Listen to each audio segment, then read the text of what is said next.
ఇప్పుడున్న ఈ జనరేషన్‌లో హిందుత్వంలో నుండి పోరాడొచ్చు గదా! వేరే మతంలోకి ఎందుకు ఎళ్లి పోరాడాలి అసలు? క్రైస్తవ్యంలో ఉండి మాకు రిజర్వేషన్‌లు కావాలి, మాకు ఎస్సీ కులం కావాలని పోరాడే బదులు, నా గుడిలోకి నన్నెందుకు రానియ్యరు? రాముడు గాని, కృష్ణుడు గాని, ఇంకా వేరే దేవతలు గాని మీకొక్కరికే దేవతలా? మాకు గాదా? అని ఇదే వ్యవస్థలో ఉండి, హిందుత్వంలో ఉండి ఎందుకు పోరాడలేకపోతున్నారు? 100% పోరాడు. అంటే మీరు మతం మార్చుకోవడానికి ఇదొక సాకు పెట్టుకున్నారేమో. ఈ దేశంలో ముందు క్రైస్తవ మతం తీసుకునేది బ్రాహ్మణులు. కొడుకు బండి సంజయ్ ఆయన చెత్త నా కొడుకు. అసలు వాడు మంత్రికి అర్హుడు కాదు, అసలు వాడు ఎంపీకి అర్హుడు కాదు. ఆ గుండు నా కొడుకు, ఆ చెత్త నా కొడుకు బుర్ర కూడా లేదు.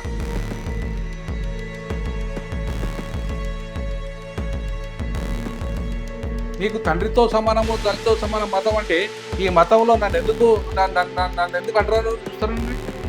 నన్ను ఎందుకు దూరం పెడుతున్నారండి? నన్ను ఎందుకు నీచుగా చూస్తున్నారండి?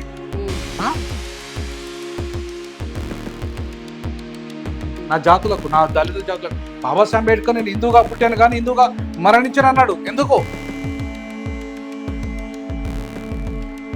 ఆత్మగౌరవం, ఆత్మగౌరవం అనేది చాలా ముఖ్యం. ఆకలినైనా భరిస్తాం కానీ మమ్మల్ని ఆత్మగౌరవాన్ని కించపరిచి భరించము. నమస్తే, వెల్కమ్ టు టుడే 18 న్యూస్. నేను కల్పన. సిజేపీ ప్రొటెస్ట్, విద్యార్థుల ఆందోళనలు, ర్యాలీలు, నిరసనలు, రాళ్ళు రువ్వడం, రక్తం పారడం, వాళ్ళ డిమాండ్స్ అన్నీ కూడా మనం చూసినాం జంతర్ మంతర్లో. సో దాని తర్వాత విద్యాశాఖ మంత్రి రిజైన్ చేయడం కూడా జరిగింది. ఇదంతా అయిపోగానే ఇంకో కొత్తది సోషల్ మీడియాలో వైరల్ అవుతుంది. అదే రిజర్వేషన్ హటావ్ ఆందోళన. మరి రిజర్వేషన్ నిజంగానే తీసేయాలా? తీసేస్తే మంచిదా? ఒకవేళ తీసేయకుండా ఉంటే మంచిదా? రిజర్వేషన్ ద్వారానే కులాల వ్యతిరేకత, వివక్ష జరుగుతుందా అని అడిగి తెలుసుకునే ప్రయత్నం చేద్దాం. మన ముందు ప్రొఫెసర్ గాలి వినోద్ కుమార్ సార్ ఉన్నారు. రిజర్వేషన్ల విషయంలో మరి అడిగి తెలుసుకునే ప్రయత్నం చేద్దాం. ఇప్పుడు సోషల్ మీడియాలో చేపట్టిన ఈ రిజర్వేషన్ హటావ్ అనేది కరెక్టేనా కాదా? సార్ నమస్తే. నమస్తే అమ్మా. సార్ బాగున్నారా? బాగున్నామ్మా. జై భీమ్. జై భీమ్ సార్. సోషల్ మీడియాలో ఒక ఉద్యమం అయిపోక ముందే ఇంకో ఉద్యమం స్టార్ట్ అయింది సార్. అదేంటంటే రిజర్వేషన్ హటావ్ ఆందోళన. ఇది కొంతమంది రిజర్వేషన్స్ పోతే అసలు వివక్షనే పోతుంది, కుల వివక్ష పోతుంది, రిజర్వేషన్ల గొడవ ఉండదు, ఏది ఉండదు, అందరు సమానం అయిపోతామని కొంతమంది యువత పోస్టులు పెడుతున్నారు. మరి ఇది ఎంతవరకు కరెక్ట్ అసలు? ముందుగా టుడే న్యూస్ 18 మీకు నిర్వహిస్తున్న మహిళలు, ప్రధానంగా దళిత మహిళలు ఇవాళ ముందుకు రావడం, మీడియాలో ముందుకు రావడం చాలా అభినందిస్తున్నా. ఎందుకంటే ఈరోజు మీడియా రంగం అంతా అగ్రవర్ణాల చేతిలోనే ఉంది. మెయిన్ మీడియా రంగం అంతా ఇవాళ సోషల్ మీడియాను ఆకాస్త మన వాళ్ళ వర్గాల చేతుల్లో రావడం వల్ల సోషల్ మీడియా ఈరోజు మన కంట్రోల్లోకి వచ్చింది. సో దాంతో సోషల్ మీడియా ఇవాళ లేకపోతే మనకు అవకాశాలు వచ్చేది కాబట్టి మన అభిప్రాయం చెప్పుకునే అవకాశమే లేదు. కాబట్టి ఇవాళ దాన్ని నిర్వహిస్తున్నా నీకు అభినందిస్తూ, రిజర్వేషన్లు ఒక రిప్రజెంటేషన్ కోసం వచ్చినాయి. చాలామంది రిజర్వేషన్లు అంటే ఏవో భిక్ష అనుకుంటున్నారు.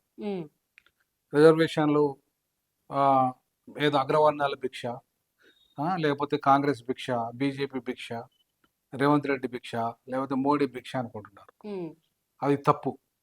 రిజర్వేషన్లు అనేటివి రిప్రజెంటేషన్, అంటే ఎవరైతే ప్రాతినిధ్యం లేదో విద్యారంగంలో, ఉద్యోగ రంగంలో, రాజకీయ రంగంలో ఏ వర్గాలకైతే ప్రాతినిధ్యం లేదో వారికి ప్రాతినిధ్యాన్ని కల్పించడం కోసమే రిజర్వేషన్లు వచ్చాయి. అంటే ప్రాతినిధ్య ప్రజాస్వామ్యం. ఇది భారతదేశం అంటే మామూలు ప్రజాస్వామ్యం కాదు, ఇది ప్రాతినిధ్య ప్రజాస్వామ్యం, అంటే రిప్రజెంటేటివ్ డెమోక్రసీ. 543 సంస్థానాలు ఎంపీలు, అప్పుడు అంతకుముందు సంస్థానాలు ఉండే 565 సంస్థానాలు ఏదైతే ఉందో ఆ సంస్థానాల ప్రతినిధులను పంపేది అక్కడికి. ఇప్పుడు ఏంది, మనం ఎంపీలను పంపిస్తున్నాం. ప్రజలు ఆ దేశం ఏదైతే ఉందో ఆ దేశంలో భౌగోళికంగా ఉన్న ప్రాంతాలు ఏవైతే ఉన్నాయో ఆ ప్రాంతాలన్నిటికీ ఒక్కొక్క ప్రాంతం, ఒక ప్రాంతంలో 10 లక్షలు, 25 లక్షలు, 30 లక్షలకు ఒక రిప్రజెంటేటివ్ను పంపిస్తున్నాం ఎంపీ రూపంలో.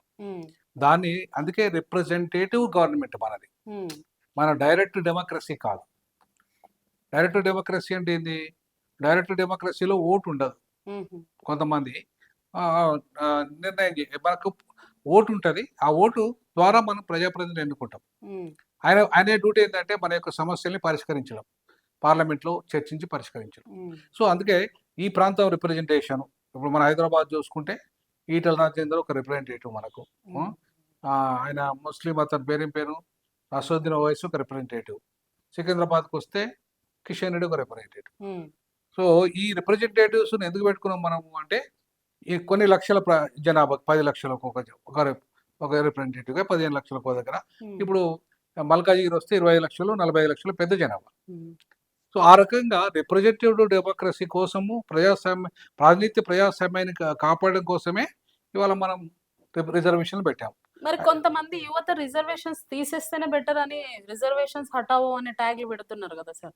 అదే అంటున్నా. ఇప్పుడు రిజర్వేషన్స్ హటావో అనే వాళ్ళకు నేను ఒకటి అడుగుతున్నా, దానికంటే ముందు కులాన్ని రద్దు చేయమని అడుగుతున్నా. ఓకే, కులం లేకపోతే మనకు రిజర్వేషన్ ఎందుకు అవసరం లేదు. కులాన్ని బట్టే రిజర్వేషన్ కులం అంటే కులం ఉంటేనే అంటరానితనం అవుతుంది, అంటరానితనం ఉంటేనే వివక్షత ఉంటుంది. వివక్షత వల్ల వెనుకబడ్డాం మనం. యాక్చువల్గా మనం వెనుకబడడానికి కారణం ఏంటిది అంటే, కొన్ని వేల సంవత్సరాలుగా విద్య మనకు అందుబాటులో లేదు, కొన్ని వేల సంవత్సరాలుగా మనకు ఉద్యోగాలు అందుబాటులో లేవు, కొన్ని వేల సంవత్సరాలుగా మనకు రాజకీయ అధికారం అందుబాటులో లేదు, సంపద అందుబాటులో లేదు. ఇవన్నీ నిషేధించబడ్డాయి మన ధర్మశాస్త్ర ప్రకారంగా. ఇవన్నీ నిషేధించబడ్డాయి. సో నిషేధించబడ్డాయి కాబట్టి దూరం అయిపోయిన వాటికి. సో దూరమైన కాబట్టి వాటిని మళ్ళీ మనకు రావాలంటే ఏదో రకంగా మనకు ప్రాతినిధ్యం ఉండాలి. దాన్ని ప్రాతినిధ్య చట్టం ఉంటుంది, రిజర్వేషన్ అని. సో ఆ రిజర్వేషన్ ద్వారా మనకు ఎమ్మెల్యేలుగా, ఎంపీలుగా, లేదంటే ఉద్యోగాలలో ఐఏఎస్లుగా, ఐపీఎస్లుగా, ఇట్లా అనేక రకాల ఉద్యోగాలు రాజకీయ రంగంలో మనకి ఇస్తున్నాయి. సంక్షేమ రంగంలో కూడా ఇవ్వాలి, ఎందుకంటే సంపద కూడా మనం దూరం అయినాం కాబట్టి. సో ఇన్ని వేల సంవత్సరాలుగా కుల వ్యవస్థ, వర్ణ వ్యవస్థ వల్ల ఏ సంపద, ఏ చదువు, ఏ అధికారం మనకు దూరమైందో దాన్ని తిరిగి రాజ్యాంగం ద్వారా అంబేద్కర్ మనకు ప్రతిపాదించాడు రిజర్వేషన్ల రూపంలో, ముఖ్యంగా ఎస్సీ ఎస్టీలకు. అంతకుముందు అయితే బ్రిటిష్ కాలంలో అయితే 1935 యాక్ట్ ప్రకారంగా మీరు చూసుకుంటే అన్ని వర్గాలకు ఉంది రిప్రజెంటేషన్. అది కమ్యూనల్ రిప్రజెంటేషన్. ముస్లింలకు, క్రైస్తవులకు, మహిళలకి, సిక్కులకు, బుద్ధిస్టులకు, ఇలా ప్రతి కమ్యూనిటీకి కూడా రిప్రజెంటేషన్ ఉండే. అట్లాగే ప్రాంతాల వారిగా ఇప్పుడు 560 సంస్థానాలు ఉన్నాయి. 560 సంస్థానాలు కూడా ప్రతినిధులు ఉండేది బ్రిటిష్ కాలంలో. సో కాబట్టి ఆ communal representation, caste representation, regional representation అనేటివి బ్రిటిష్ కాలంలో అందరికీ ఉండే. కానీ మన ప్రభుత్వం వచ్చిన తర్వాత 1947 యాక్ట్ వచ్చిన తర్వాత అవి రద్దయిపోయినాయి. కేవలం ఎస్సీ ఎస్టీలకే ఉన్నాయి. తర్వాత మళ్ళీ బీసీలకు వచ్చినాయి 1990లో. ఇప్పుడు ఉమెన్ రిజర్వేషన్లు కూడా అమలు చేస్తామంటున్నారు. చట్టం అయితే అప్రూవల్ అయింది, ఇంకా ఆమోదం జరగలేదు. సో ఒకప్పుడు అందరికీ ప్రాతినిధ్యం ఉన్న ప్రజాస్వామ్యం బ్రిటిష్ కాలంలోనే ఇప్పుడు ఎందుకు రద్దు అయింది? ఎవరు రద్దు చేశారు? బ్రాహ్మణులే. మళ్ళీ పాలకులుగా బ్రాహ్మణులే వచ్చారుగా. మొదటి ప్రధానమంత్రి నుండి మొదలుకుంటే ఒక మోడీ అండ్ 2-3 తప్ప మిగతా వాళ్ళంతా బ్రాహ్మణులే కదా ప్రధానమంత్రులు. సో కాబట్టి ఈ దేశంలో జనాభా ఎంత బ్రాహ్మణులది? 3%. అందులో పేదలు ఎంత? 1%. మరి 1% పేదలున్న బ్రాహ్మణ సమాజంలో, అగ్రవర్ణ సమాజంలో మొత్తం 10% జనాభా అగ్రవర్ణ సమాజంలో 15% ఉంటే, వాళ్ళ పేదలు 5% ఉంటే వాళ్ళకి 10% రిజర్వేషన్ ఇచ్చారు. అంటే 5% జనాభా ఉన్న వాళ్ళకి 10% రిజర్వేషన్ అనుభవిస్తున్నారు ఇప్పుడు. ప్లస్ ఓపెన్ కేటగిరీలో కూడా వాళ్ళే అనుభవిస్తున్నారు. అట్లాంటి అంటే ఆ 15% జనాభా కలిగిన బ్రాహ్మణ అండ్ అగ్రకులాలు 10% ఆల్రెడీ రిజర్వేషన్ అనుభవిస్తూ, ఓపెన్ కేటగిరీలో కూడా వాళ్ళే అనుభవిస్తూ, అంటే 10 ప్లస్ ఆ 40, అంటే మొత్తం 50% రిజర్వేషన్ ఎవరు అనుభవిస్తున్నారు? అగ్రవర్ణాలు. వాళ్ళ జనాభా ఎంత? 15%. మరి వాళ్ళ జనాభా కంటే ఎన్ని రెట్లు ఎక్కువ? 35 రెట్లు ఎక్కువ. అదే బీసీ, ఎస్సీ, ఎస్టీలు 80% ఉన్నారు. వాళ్ళు అనుభవిస్తుంది 50% రిజర్వేషన్. వాళ్ళకి నష్టమే లాభమా? నష్టమే. మరి అటువంటిప్పుడు ఈ రిజర్వేషన్ వాళ్ళు లబ్ధి పొందుతున్నారు ఎవరు? అగ్రకులాలు. మరి అగ్రకులాలు లబ్ధి పొందుతున్న వాళ్ళకేమో ఇంకా ఈ దళితులు ఈ రిజర్వేషన్లు పొందుతున్నారు, ఎస్సీ ఎస్టీలు రిజర్వేషన్లు అనుభవిస్తున్నారు ఈ దేశంలో అని చెప్పేసి ఎందుకు గగ్గోలు పెడుతున్నారు? వాళ్ళు రద్దు చేయాలని ఎందుకు అంటున్నారంటే రిజర్వేషన్ హటావో దేశ్ బచావో అనే నినాదం పేరు మీద ఇప్పటికే అగ్రవర్ణాలు అన్ని రంగాలను ఆక్రమించేశారు. ఇప్పుడు రిజర్వేషన్ లేకపోతే ఆయనతో రంగాలు ప్రైవేట్ రంగం తీసుకోండి అమ్మా, 90% ప్రైవేట్ రంగంలో అగ్రవర్ణాలే ఉన్నారు. అవును. అలా ఎవరు ఎవరు లేరు, ఎస్సీ ఎస్టీలు ఎవరు లేరు. ఒక 1% ఎవరు ఉంటారు ఉంటే, వాళ్ళ వాళ్ళ వాళ్ళ ఆఫీసులో ఊడవడానికి ఉంటారు, ఉంటే డ్రైవర్లుగా ఉంటారు, ఉంటే సెక్యూరిటీ గార్డులుగా ఉంటారు. అంతే కదా ప్రైవేట్ అవును. కంపెనీలో. అంతకంటే ఈ మిగతా అన్ని కీలకమైన శాఖలన్నీ ప్రైవేట్ రంగంలో వాళ్ళే అనుభవిస్తున్నారు. ప్రభుత్వ రంగంలో కీలకమైన శాఖలన్నీ వాళ్ళే అనుభవిస్తున్నారు. ఈ రోజు వరకు 63% బ్రాహ్మణులు అగ్రవర్ణాలే ఉన్నత న్యాయస్థానాల్లో ఉన్నారు. ఈ రోజు వరకు ఐఏఎస్ ఐపీఎస్లలో కూడా బ్రాహ్మణ అగ్రవర్ణాలే ఉన్నత చీఫ్ సెక్రటరీలుగా ఉన్నారు. ఈ రోజు వరకు 70 అంటే మొత్తం కీలకమైన శాఖలన్నీ వాళ్ళ చేతుల్లోనే ఉన్నాయి. అది న్యాయ వ్యవస్థ కావచ్చు, అది శాసన వ్యవస్థ కావచ్చు, అది ఇవాళ పాలన వ్యవస్థ కావచ్చు, ఈవెన్ మీడియా వ్యవస్థ కావచ్చు. ఇవాళ అన్ని రంగాల్లో ఆధిపత్యం చేస్తున్న ఈ అగ్రవర్ణాలకి కులాన్ని రద్దు చేస్తే లాభమా నష్టమా? నష్టపోయేది ఎవరంటే అగ్రవర్ణాలే. అవును, కులాన్ని రద్దు చేస్తే వాళ్ళే ఫస్ట్ నష్టపోతారు. ఎందుకంటే ఆ బెనిఫిట్ అవుతుంది వాళ్ళకి. రద్దు చేస్తే నష్టపోయేది ఎవరు? వాళ్ళే కదా. అవును. మరి వాళ్ళ నుండి ఎందుకు వస్తుందంటే ఆ కాస్త మన బెనిఫిట్ కావద్దు. ఎస్సీ ఎస్టీలు ఈ కాస్త అవకాశాలు వచ్చి మాతో పాటు సమానంగా ఎట్లా కూర్చుంటారు రిజర్వేషన్, మాతో సమానంగా ఎట్లా వెళ్తారు. ప్రైవేట్లో అయితే ఎట్లా రిజర్వేషన్ లేదు కాబట్టి వాళ్ళు ఎట్లా అవకాశాలు మేము ఇవ్వం, వాళ్ళకి ఇవ్వమని చెప్పి ముందే పార్లమెంటు కమిటీకే చెప్పేది. ఆ ప్రధానమంత్రి ఆనాడు మన్మోహన్ సింగ్ కమిటీకే చెప్పింది. ఎవరు? ప్రైవేట్ రంగంలో ఉన్న వాళ్ళంతా కూడా మేము రిజర్వేషన్లు అమలు చేయమన్నారు. అంటే అర్థం ఏంది? ప్రైవేట్ రంగంలో రిజర్వేషన్లు ఉండేనట అర్థం. సో కాబట్టి ప్రైవేట్ రంగం 90% అటు ఒకవైపు పోగా, ఇప్పుడు ప్రభుత్వ రంగంలో ఉన్న రిజర్వేషన్ రద్దు కావాలి. అంటే అర్థం ఏంది? టోటల్ ఈ రిజర్వేషన్లు ప్రభుత్వ రంగంలో రద్దయిపోయి, సో ఆ రకంగా ఇప్పుడు రిజర్వేషన్లు రద్దయిపోతే ఆ కాస్త ఈ ప్రభుత్వ రంగంలో 10% రాకుండా కంప్లీట్ రద్దయిపోతాయి. సో దానివల్ల ఏమైతుంది? మొత్తం ప్రైవేట్ రంగంలో అగ్రవర్ణాల ఆధిపత్యం పూర్తిగా వెళ్ళిపోతుంది.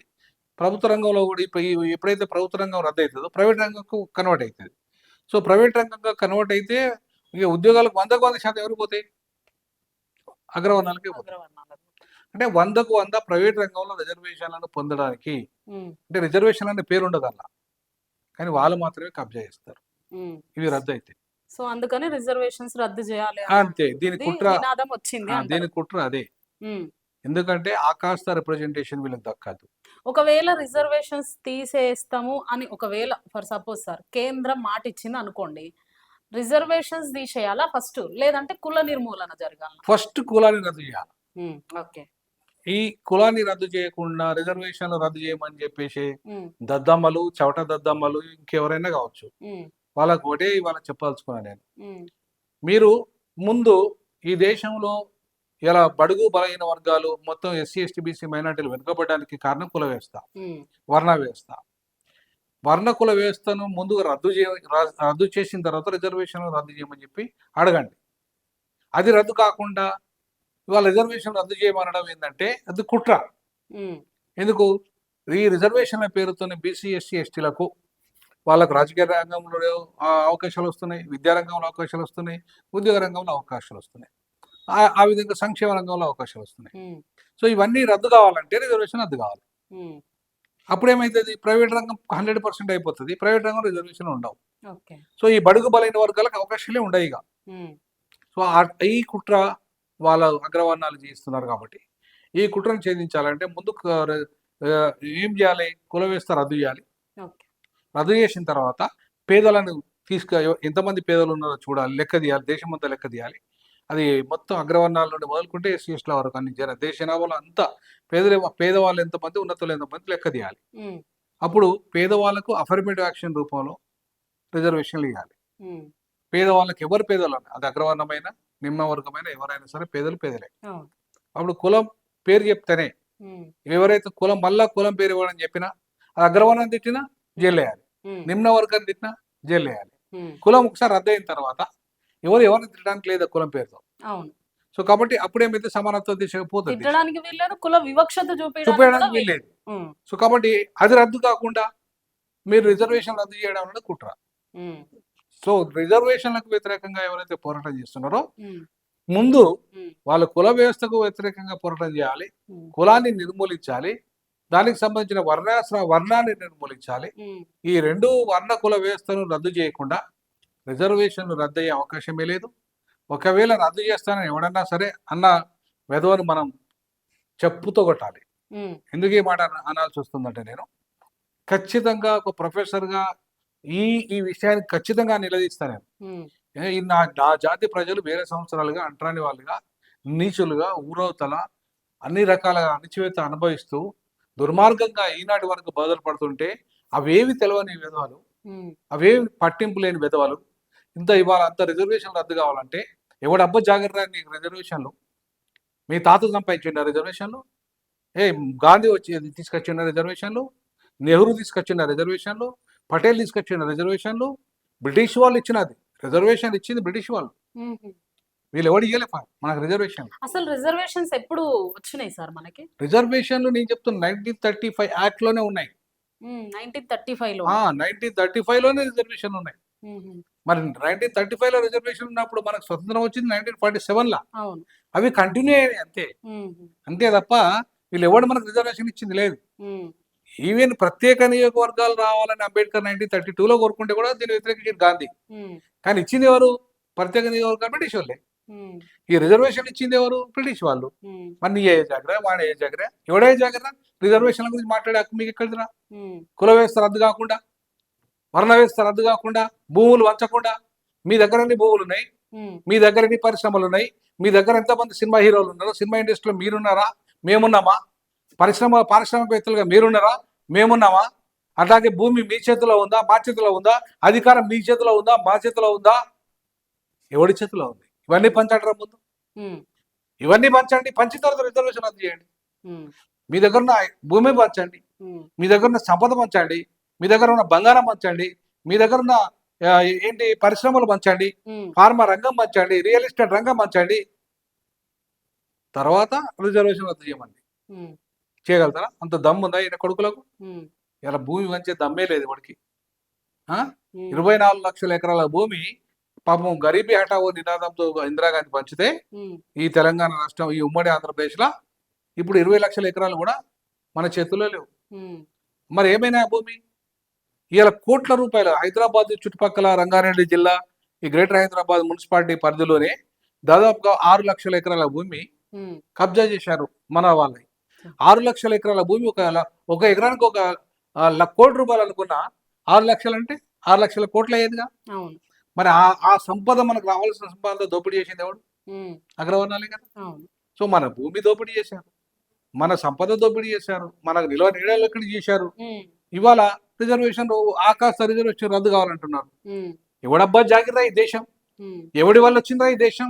ఈ దేశ రాజ్యాంగ నిర్మాణం రాజ్యాంగం రాసింది ఎవడరా? ఇవాళ రాజ్యాంగం రాసింది మా బాబాసాహెబ్ అంబేద్కర్. మేము ఈ దేశ మూలవాసులుగా ఈ దేశంలో ఇవాళ రోడ్డు ఉడుస్తున్నది మేమే, పాయకాలు ఎత్తున్నది మేమే, ఈ దేశ బిల్డింగ్లు కడుతున్నది మేమే, ఈ దేశ నిర్మాణంలో పూర్తిగా భాగస్వామ్యం అవుతున్నది మేమే. ఇవాళ మీరు పోయి అగ్రవర్ణాలు విదేశాల పిల్లలు విదేశాల్లో చదువుకుంటారు, మీరు విదేశాల్లో ఉంటారు. ఇవాళ ఈ దేశాన్ని కాపాడుతున్నది, ఈ విదేశీల నుండి కాపాడుతున్నది, స్వదేశంలో ఉన్న తీవ్రవాదుల నుండి కాపాడుతున్నది. ఈ దేశంలో ఇక ఇంత గొప్ప దేశంగా ఎదుగుతున్న కారణం ఎవరు అంటే ఈ దేశ రాజ్యాంగం. ఆ రాజ్యాంగాన్ని నిర్మించింది ఎవరంటే బాబాసాహెబ్ అంబేద్కర్. ఆయన మా దళితుడు. ఇవాళ మా వాళ్ళు పనిచేస్తేనే ఈ దేశం నడుస్తున్నది. మా వర్గాలు బడుగు బలైన వర్గాలు పనిచేస్తేనే ఈ దేశంలో రోడ్లు కానీ, ఈ దేశంలో ఏదైనా పార్లమెంట్ భవన్ నుండి మొదలుకుంటే పంచాయతీ భవనం దగ్గర కట్టింది ఎవడరా? మీరు కట్టిందా? రోడ్లు ఊడుస్తున్నది ఎవడరా? పాయకాలు తీస్తున్నది ఎవడరా? మీరు చేస్తున్నారా ఆ పని? మేం చేస్తున్నాం. ఈ దేశం మూలవాసులం మేము. ఈ దేశం మాది. ఈ దేశంలో మాకు రిజర్వేషన్లు ఏమంటారు? మీ మతం మారితే రిజర్వేషన్లు ఏమంటాడు? ఇప్పుడు వాడి అబ్బా జాగ్రత్తగా, వాడి బాబు జాగ్రత్తగా మేము అంటే నీకు మత స్వేచ్ఛ ఉంటుంది, మాకుండదా? సార్, అయితే ఈ టాపిక్ వచ్చింది కాబట్టి నేను మిమ్మల్ని ఒక మాట అడగాలనుకుంటున్నా. ఇప్పుడు సుప్రీంకోర్టు తీర్పు వచ్చిన తర్వాత చాలా మంది దళితులు క్రైస్తవ్యంలోకి వెళ్తే సుప్రీంకోర్టు ఇచ్చిన తీర్పు రాజ్యాంగంలో కూడా లేదు, అంబేద్కర్ కి అగెయిన్స్ట్ గా మీరు వెళ్తారా? దళితులుగా ఉన్న మీరు క్రైస్తవ్యంలోకి మారిన తర్వాత మళ్ళీ కుల హక్కుల గురించి, రిజర్వేషన్ల గురించి ఎట్లా పోరాడతారు అని చాలా మంది అంటున్నారు. నేనేమంటానంటే వాళ్ళకు ఒకటే సృష్టి, అంతకుముందు వాళ్ళకి ఇచ్చిన ఇప్పుడు కూడా అంటాను, మీరు కులాన్ని రద్దు చేయండి. కులము రద్దు కానంత వరకు 100% మేము మతం మారిన రిజర్వేషన్ అడుగుతాం. 100% అడుగుతాం. ఎందుకు అడుగుతాం రిజర్వేషన్లు అంటే మేము మతం మారినా కూడా మమ్మల్ని మా కులం పేరు తిడుతున్నారు. అంటే మా కులంలో వివక్షత ఉందని మీరు మతం మారారు కదా, మళ్ళా ఎస్ రిజర్వేషన్స్ ఎట్లా అడుగుతారు? ఎట్లా అడుగుతున్నారు అంటే అక్కడ పోయినా సరే ఇవాళ మేము రెడ్డి చర్చికి పోతాం, ఉమ్, మమ్మల్ని రాణిస్తారా? ఉమ్. రెడ్డోళ్ళు పక్కనే కూర్చొని అంటే పెట్టుకుంటారా? చర్చిలలో కూడా ఇట్లా ఉంటాయా సార్? రెడ్ 100%, అట్లా కూడా ఉంటాయా? 100%. ఇప్పుడు నేను ఒక చిన్న ఎగ్జాంపుల్ చెప్తా. ఉమ్, నేను మా మా చిన్నప్పుడు మా అమ్మమ్మల ఊర్లో ఉండిని. ఉమ్, మా అమ్మమ్మల ఊరు రెడ్డిపాలెం, పేరే రెడ్డిపాలెం. ఉమ్, ఆ రెడ్డిపాలెంలో కేథలిక్ చర్చ్ ఉంటుంది. ఈ రోజు వరకు ఇప్పుడు కూడా చెప్తున్నాను, ఈ రోజు వరకు మన ఉమ్. దళితులను వాళ్ళు వాళ్ళ పక్కన కూర్చుని కూడా కొడతారు.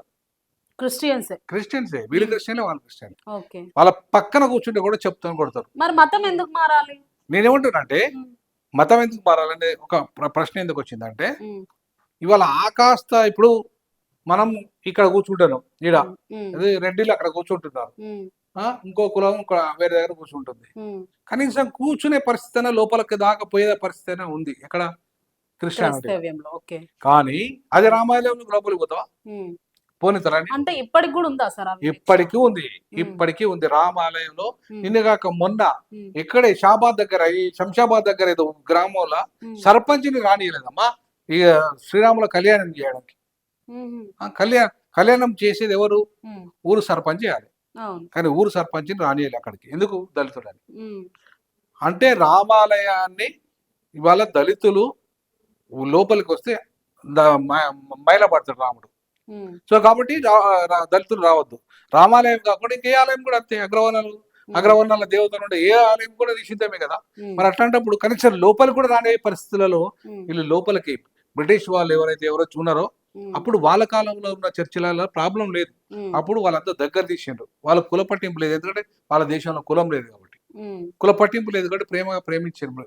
ఎవరు? బ్రిటిష్ కాలంలో వాళ్ళు ఎవరైతే మిషనరీలు ఉన్నారో ఉమ్, వాళ్ళు ప్రేమించారు. ఉమ్, మా మతంలోకి వస్తే మీకు విద్యను బోధిస్తాము, మీకు వైద్యం ఫ్రీ ఇస్తాము, ఉమ్, మిమ్మల్ని మనుషులుగా చేస్తాము, మిమ్మల్ని పాస్టర్లు చేస్తాము, ఉమ్, మిమ్మల్ని ఐపీఎస్లను చేస్తాము, ఐఏఎస్లను చేస్తామని ఆ రోజు మిషనరీలు అంతా కూడా త్యాగం చేసి ఉమ్, చర్చిలు నిర్మాణం చేసేసి, హాస్పిటల్ నిర్మాణం చేసేసి, కాలేజ్ నిర్మాణం చేసేసి ఇలా వాళ్ళ మతాన్ని బోధించుకున్నారు, ప్లస్ పేదలను ఆదరించారు. ఉమ్, కాబట్టి మన వాళ్ళంతా కూడా వాళ్ళ దగ్గరికి వెళ్ళిండ్రు, ఉమ్, మతం మారిండ్రు. కానీ ఇప్పుడు ఏమైంది? ఎప్పుడైతే బ్రాహ్మణులు ఆ క్రైస్తవ మతం తీసుకున్నారు, అగ్రవర్ణాలు క్రైస్తవ మతం తీసుకున్నారు, ఉమ్, వాళ్ళంతా కూడా మళ్ళీ అక్కడ కూడా అంటరానితనాన్ని పాటించడం మొదలుపెట్టారు. ఉమ్.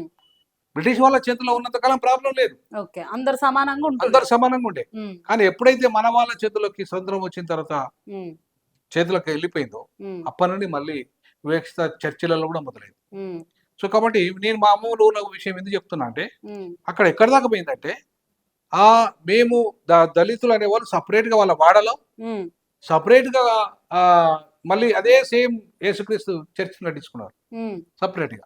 ప్లస్ వాళ్ళ వాడను ఏం చేసుకున్నారంటే అంబేద్కర్ నగర్గా మార్చుకొని దాన్ని ప్రత్యేక గ్రామ పంచాయతీగా మార్చుకున్నారు. ఈ రెడ్డుల దగ్గర పోవద్దు, ఉమ్, ఈ రెడ్డుల క్రైస్తవ దేవుడు యేసుక్రీస్తు, రెడ్డుల యేసుక్రీస్తు వేరు, ఉమ్. దళితుల యేసుక్రీస్తు వేరు. యేసుక్రీస్తుని కూడా విభాగించేసి. అవును, ఈయన దళిత యేసుక్రీస్తు, ఆయన రెడ్డుల యేసుక్రీస్తు అని అట్లా మార్చుకొని, ప్లస్ రెడ్డిపాలెం అనే గ్రామ పంచాయతీ కూడా పోతే కూడా మనకు వీక్షత వస్తుందని గ్రామ పంచాయతీ పేరు కూడా వాళ్ళు అంబేద్కర్ నగర్ గా మార్చుకొని మొత్తం దళిత వాడ అంతా కూడా అంబేద్కర్ నగర్ గ్రామ పంచాయతీ మారిపోయింది. అంటే చూడండి ఎంత వివక్షత ఉంటే ప్రజలు అంత కొట్లాడి సపరేట్ అయ్యారు. ఆ చర్చి పెట్టి 100 ఏళ్ళకు పైగా అయింది. మతం మారినాక కూడా కులం ప్రభావం అంత ఉంది కదా. అంత ఉంది కాబట్టి అదొక్కటే కాదు, చాలా గ్రామాలు. నేను ఇంకో విషయం చెప్తున్నా. ఇదే విషయాన్ని పోపు జాన్ పాల్, ఆయన నంబర్ 2 ఎంతో అనుకుంటా, ఆయన ఈ ప్రస్తావన తెచ్చాడు. రెడ్డిపాలెం అనే ఊర్లో ఇట్లా జరిగింది. ప్రతి ఇండియాలో మొత్తం దేశంలో అంటే ప్రపంచవ్యాప్తంగా ఉన్న చర్చిలు ఎట్లయితే నల్లవాళ్ళు తెల్లవాళ్ళ చర్చిలు ఎట్లయితే వేరుగా ఉన్నాయో, ఇక్కడికి వచ్చేసరికి దళితుల చర్చిలు, అందులో మాలమాది చర్చిలు వేరు, దళితుల చర్చిలు వేరు, బీసీల చర్చిలు వేరు, రెడ్ల చర్చిలు వేరు. కులానికి ఒక చర్చి ఉంది, కులానికి దేవుడు ఉన్నాడు హిందూ దేవుళ్ళలో. చర్చిలో కూడా రెడ్డి చర్చి వేరు, మాల చర్చి వేరు, మాదిగ చర్చి వేరు, బీసీ చర్చి వేరు, ఇట్లా అయిపోయింది. మన వివక్షత ఉన్నట్ట లేనట్ట ఉన్నట్ట.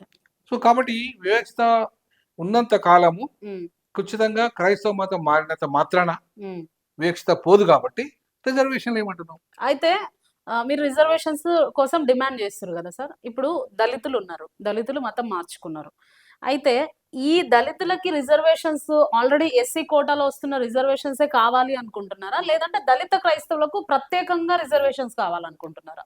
ఎస్సీ కోటాలే కావాలంటున్నాము. ఎందుకంటే ఏదైతే ఎస్సీ ఆ, కోటాలో వస్తుందో అదే కంటిన్యూ ఆ, కావాలి అదే అని కంటిన్యూ అనుకుంటున్నాం. కావాలంటున్నాం. ఎందుకంటున్నాం అంటే ఈ మాట ఉమ్, ప్రత్యేకమైన కోట అంటే ఉమ్, ఇప్పుడు ప్రత్యేకమైన కోట వీళ్ళని ఎస్సీలుగా వీళ్ళ కులం రద్దు కానంత వరకు వీళ్ళు ఎస్సీలే. ఉమ్, వీళ్ళ కులం రద్దు అయితే ఎస్సీలు కాదు. ఉమ్, వీళ్ళు ఇప్పుడు ఫర్ ఎగ్జాంపుల్ అగ్రవర్ణాలు ఈడబ్ల్యూఎస్ రిజర్వేషన్ అనుభవిస్తున్నారు. అవును. వాళ్ళ స్టేటస్ ఎందుకు మారతలేదు? ఉమ్, వాళ్ళ కులం ఎందుకు మారతలేదు? ఉమ్, బీసీలు క్రైస్తవులుగా ఉన్నారు, బీసీ రిజర్వేషన్ అనుభవిస్తున్నారు. ఉమ్, వాళ్ళ స్టేటస్ ఎందుకు మారతలేదు? ఉమ్, చివరికి ఎస్టీలు క్రైస్తవ మతం తీసుకుంటున్నారు. అవును. వాళ్ళు ఎస్టీలుగానే రిజర్వేషన్ పొందుతున్నారు. వాళ్ళ ఉమ్, స్టేటస్ మారతలేదు. ఒక ఎస్సీలు ఏం పాపం చేస్తే వాళ్ళ స్టేటస్ మారుతుంది? ఉమ్, అంటే ఎస్సీలు అనేవాళ్ళు ఉమ్, తిరుగుబాటు చేస్తారని ఈ సమాజం మీద, అగ్రవర్ణ సమాజం మీద. ఉమ్, వాళ్ళని ఎట్టి పరిస్థితుల్లో దూరం పెట్టాలి, బానిసలుగానే ఉంచాలి, ఉమ్, వాళ్ళకి మత స్వేచ్ఛ రద్దు చేయాలి ఉమ్, అని ఇవాళ కంకణం కట్టుకున్న అగ్రవర్ణాలు ఇవాళ కావాలని కుట్రతోని ఆ రోజు బ్రిటిష్ వాళ్ళగా ఉన్నప్పుడే 1936లోనే ఉమ్. ఈ చట్టం వచ్చింది. ఏది? దళిత క్రైస్తవులకు ఎస్సీ రిజర్వేషన్ రిజర్వేషన్ వద్దని. అంటే రాజ్యాంగంలో లేదంట కదా సార్, దళిత క్రైస్తవులకు రిజర్వేషన్స్ అని. అసలు దళిత క్రైస్తవులు అనే వర్డ్ కూడా లేదంట కదా అవును, రాజ్యాంగంలో. లేదు. దళిత క్రైస్తవులు అనే వర్డ్ ఉండదని మరి మీరు ఎవరైనా రాజ్యాంగానికి వ్యతిరేకంగా పోయినట్టు అవుతుంది కదా. ఎట్లా వ్యతిరేకమవుతుంది? ఉమ్, రాజ్యాంగంలో కులం లేదా? ఉమ్. కులం కులం ఉంది ఉంది కానీ కదా. దళిత క్రైస్తవులు అని దళిత లేదు కదా. క్రైస్తవులు అనే పదం కాకపోతే మా కులం పేరు మీది, ఉమ్. మా కులం పేరు మరి మీదే మీరు మతం మారారు క్రైస్తవ. కదా, మళ్ళీ కులం అవును, పేరు మీద ఎట్లా ఎందుకు వస్తుంది? రాదు? మా మతం మారితే మా కులం పోతుందా? ఉమ్, మా మతం ఇప్పుడు హిందూ ఆయన ఉన్నాడు, ఉమ్, బుద్ధిస్ట్ గా మారిండు, ఆయన కులం పోతుందా? ఉమ్. సిక్కు మతం పోయిండు, ఆయన కులం పోతుంది. కులం పోవాలనే వాళ్ళు బుద్ధిస్ట్ గా మారారు కదా. మరి ఆయన ఎందుకు వాళ్ళకి ఇచ్చారు స్టేటస్? ఉమ్. వాళ్ళకి సో ఇచ్చినప్పుడు బుద్ధిస్టులకు రిజర్వేషన్స్ ఇచ్చారు ఎందుకు మళ్ళీ ఇచ్చారు separate. వాళ్ళకి? వాళ్ళకు కూడా వివక్షత, కులం మతం మారినా కూడా బుద్ధిజంలో కూడా వివక్షత ఉందనే కదా. ఉమ్, మతం మారిన సిక్కు మతంలో ఉందనే కదా. ఉమ్, మరి మతం మారిన క్రైస్తవ మతంలో కూడా ఉంది, ఉమ్, మతం మారిన ఇస్లాంలో కూడా ఉంది. ఉమ్, కాబట్టి మేము అడుగుతున్నాము, ఉమ్, తప్పెట్లయితుంది? తప్పు కాదు కదా. ఉమ్, మమ్మల్ని బీసీసీ కూడా ఎందుకు చేయాలి? అసలు బీసీసీ అని చేయడమే తప్పు. ఉమ్, ఇప్పుడు మా బొందలు ఎక్కడ ఉంటాయమ్మా? ఉమ్, ఎస్సీల బొందలు ఎక్కడ ఉంటాయి? ఊరవతలనే ఉంటాయి. ఉమ్, బీసీల బొందలు అక్కడ ఏమైనా పెడతారా మమ్మల్ని? ఉమ్, మరి అటువంటిప్పుడు బీసీసీ కింద ఎట్లా పెడతారండి మమ్మల్ని? ఉమ్, మన బీసీ పిల్లలు ఏమైనా మమ్మల్ని చేసుకుంటారా? ఉమ్, చేసుకోరు కదా. ఉమ్, మా బొందలు అక్కడ ఉంటాయి, సత్యం కూడా మా బొందలు ఎక్కడ ఉంటాయి? మాదిగల కంటే ఉంటాయి, మా మాదిగల కంటే ఉంటాయి, మాలల కంటే ఉంటాయి. ఉమ్, అవునా? అవును. ఊరవతల మా ఇంట్లో ఎక్కడ ఉంటాయి? ఊరవతలనే ఉంటాయి. ఉమ్, మరి ఎక్కడ పొత్తు లేదు బీసీలతో? బీసీల జాబితాలు ఎందుకు చేర్చారు మీరు? ఉమ్. రిజర్వేషన్స్ మేము అనేసరికి మేము వాళ్ళు కొట్లాడుకోవాలన్నా? బీసీసీ వచ్చింది. అదే బీసీసీలో మేము వాళ్ళు కొట్లాడుకోవాలన్నా? ఉమ్, ఆ బీసీలు ఏం చేస్తారు?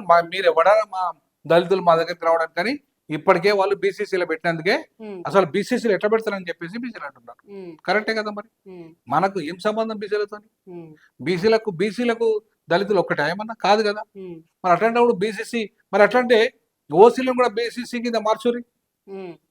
వాళ్ళు కూడా క్రైస్తవ మతం తీసుకుంటారు ఇప్పుడు కదా. క్రైస్తవ్యంలోకి మారిన అగ్రవర్ణ కులాలను కూడా బీసీసీలోకి కన్వర్ట్ చేస్తే మీకు ఓకేనా ఆ, అట్లా? అట్లా మార్చండి. ఉమ్, బీసీలను, ఓసీలను, బీసీలను, ఎస్టీలను కూడా మార్చండి బీసీసీ కింద. ఉమ్.